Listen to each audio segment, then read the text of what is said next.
The mood at the Dubai Airshow had already been tense, with dozens of international delegations observing the high-risk aerobatic routines that routinely test the limits of modern aircraft. But on a Saturday afternoon, during what was supposed to be a routine demonstration of India's Tejas light combat aircraft, the crowd witnessed a sudden and catastrophic failure. Moments later, smoke rose from the desert floor. Indian Air Force Wing Commander Namansh Sial, an experienced pilot trained for complex display maneuvers, did not survive the crash. Within hours, the accident had sent ripples far beyond the airshow, reaching military offices and negotiation tables thousands of kilometers away.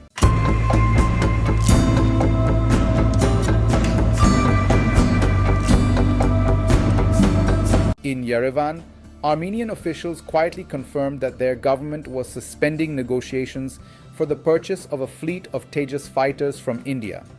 The decision was not framed as a cancellation, but as a pause until investigators determine whether the crash resulted from a technical malfunction or human error. For Armenia, the timing was highly sensitive. The country had been deep in talks over a proposed package valued at roughly $1.2 billion, involving 12 Tejas aircraft manufactured by Hindustan Aeronautics Limited. The deal would have represented the first major export of the Tejas platform, an aircraft that India has spent decades trying to bring to international markets. India has long touted Tejas as a symbol of technological independence. Development began in the 1980s to replace the aging MiG-21 fleet, though the project faced repeated delays related to engine selection, airframe design, and weapons integration. Despite these hurdles, the Indian Air Force has inducted around 40 early production Tejas Mk-1 aircraft with a much larger order, 97 units of the Mk-1A variant, currently in production. The aircraft is a lightweight, single-engine, multi-role fighter designed for both air-to-air and air-to-ground missions. Its compact design allows for shorter runway operations, making it useful in mountainous or austere environments. Armenia had shown particular interest in the latest Tejas A1 configuration, which incorporates a suite of advanced Israeli systems.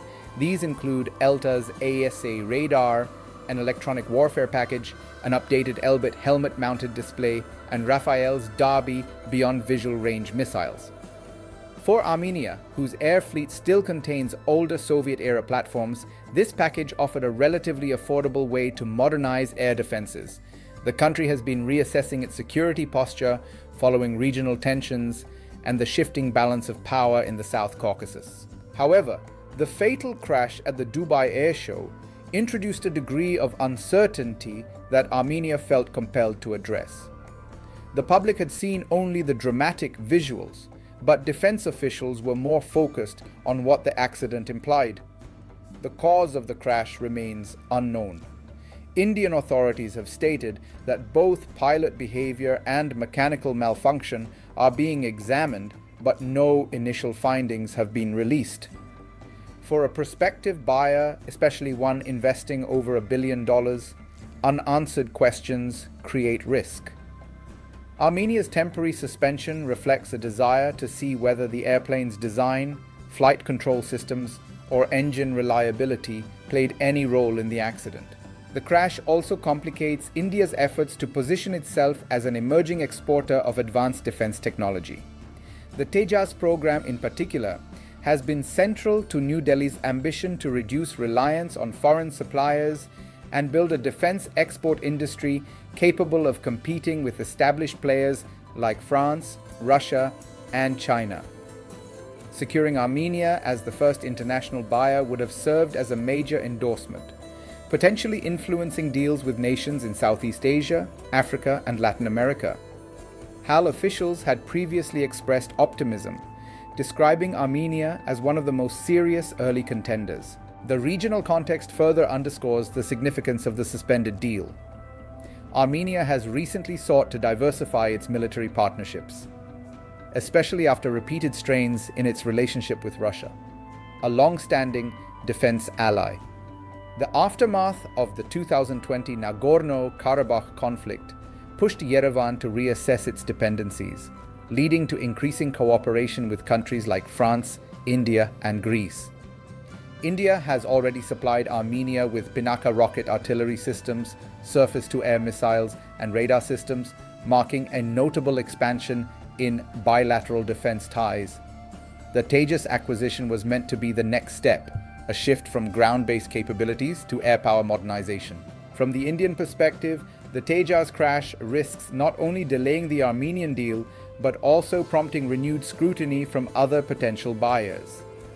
Fighter aircraft evaluations can take years, and even a single accident can influence perceptions, especially in competitive markets.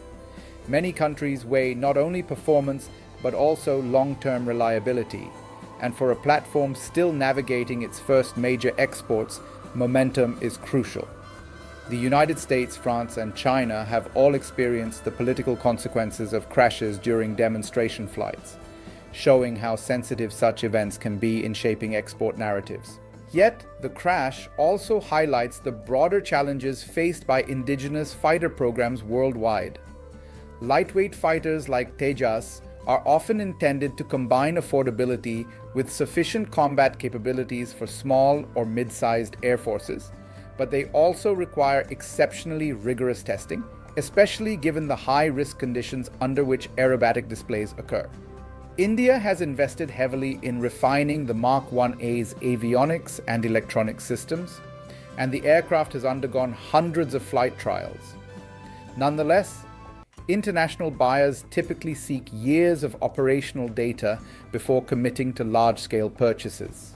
For the Armenian military, the decision to pause does not eliminate the need to modernize. The country's procurement timeline remains shaped by escalating regional uncertainties. Armenian strategists have indicated that air power parity in the South Caucasus remains difficult, given Azerbaijan's acquisition of Turkish drones and Israeli weapon systems. This has pressured Armenia to compensate with defensive systems and potentially a modern fighter platform capable of intercepting unmanned aircraft and conducting defensive patrols. Whether Tejas will still be part of that strategy will now depend on the outcome of the Dubai crash investigation. Diplomatically, both India and Armenia have reaffirmed that the suspension does not indicate a breakdown in relations. Instead, Armenian officials emphasize that such a pause is routine when new technical concerns emerge. Indian officials, meanwhile, have expressed confidence that Tejas remains safe and that the investigation will validate the aircraft's reliability. However, neither side has provided a new timeline for resuming talks. In the broader geopolitical picture, the incident serves as a reminder of how single events can influence international defense decision-making. A crash during a public demonstration affects public perception, media narratives, and political risk assessments in ways that extend beyond the technical cause. For the Tejas program, the next few weeks will be critical.